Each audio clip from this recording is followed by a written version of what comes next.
Why are you struggling getting into some of the positions you see the best players get into? There's a very, very simple answer to that, and it's because you don't have the right sensation to execute the mechanic that you need to execute. So first and foremost, if you follow the Pro Speed Baseball hitting system, you know we break down the mechanics into very, very clear instructions. We know exactly where we want everything to be, and we make it very simple so that we can go out there and execute it. Now, the next piece of that is making sure we have a sensation that we can use. What I want to share with you in today's lesson is one that helps a ton of my students out to start unlocking their speed and their swing. So one of the main things that I see go wrong is a player will start getting into their setup good. They'll get into a beautiful low stride position. Their transition will get really, really nice, and then they hold on to that angle. So that angle between the lead arm and the bat. So if you know from the Pro Speed Baseball hitting system, you know we want to unload that angle. That's where all of our speed comes from in the swing. 76% of our speed in the swing comes from the wrist unhinging, 11% from the elbow unbending. So we have 87% of the speed in our swing from this release and understanding how that works. So we need to make sure we're unloading those angles. So why is it so hard? Why are we still holding on to the bat? Well, the problem is we built habits before we start training our swing correctly. So this sensation or this drill that I'm going to give you is going to give you the sensation you need to start unloading those angles. So this is going to be done from the max bat lag position. So if you haven't seen the max lag lesson, make sure you check that out so you get a really good detail. But I'm going to go over here really quickly. When we get into the low stride position, as we know, we can train everything from the still position. My hands are going to go down and out to the ball, and my bat's going to shallow out into this lag position. And we want big deal here. We want to make sure our hands stay behind our torso line because we're going to be using this torso line for this feel.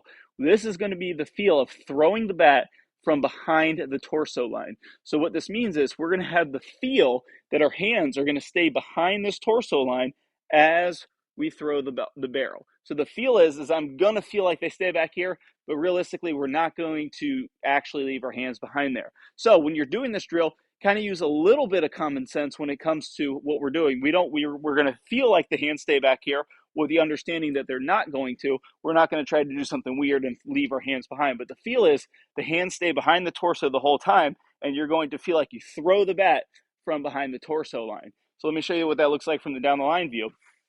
We're going to get into our load stride position.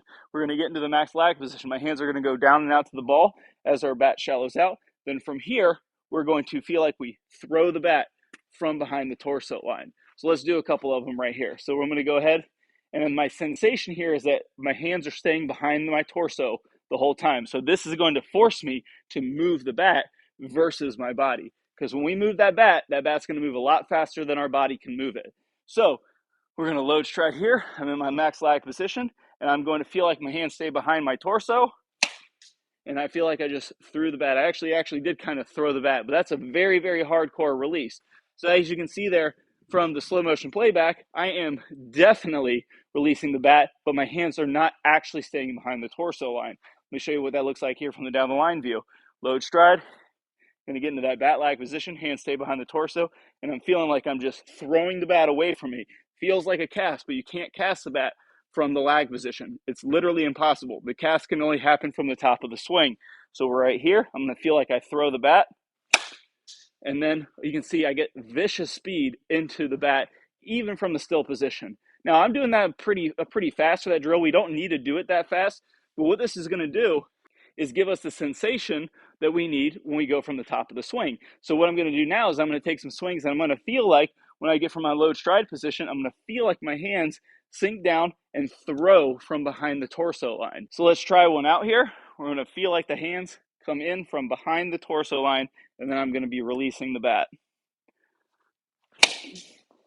So there we go. If you watch that swing, you're going to see that I didn't actually throw them from behind the line.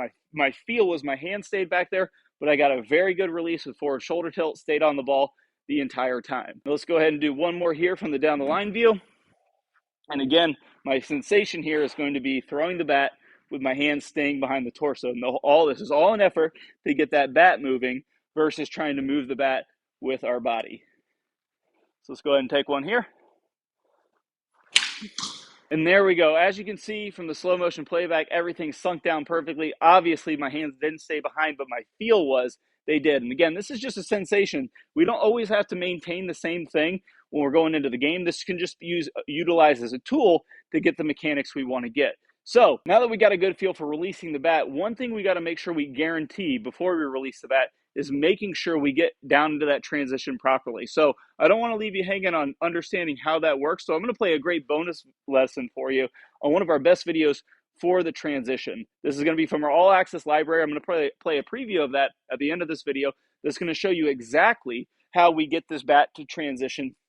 It's going to give you a great visual and a great drill so that you can get into those positions so that you can start working on releasing those angles. If you want to see that entire lesson, you can click on the iCard that pops up in that preview, or you can click on the link in the description below, and we'll see you here in that lesson. If you want to hit great, you have to get into the proper bat lag position.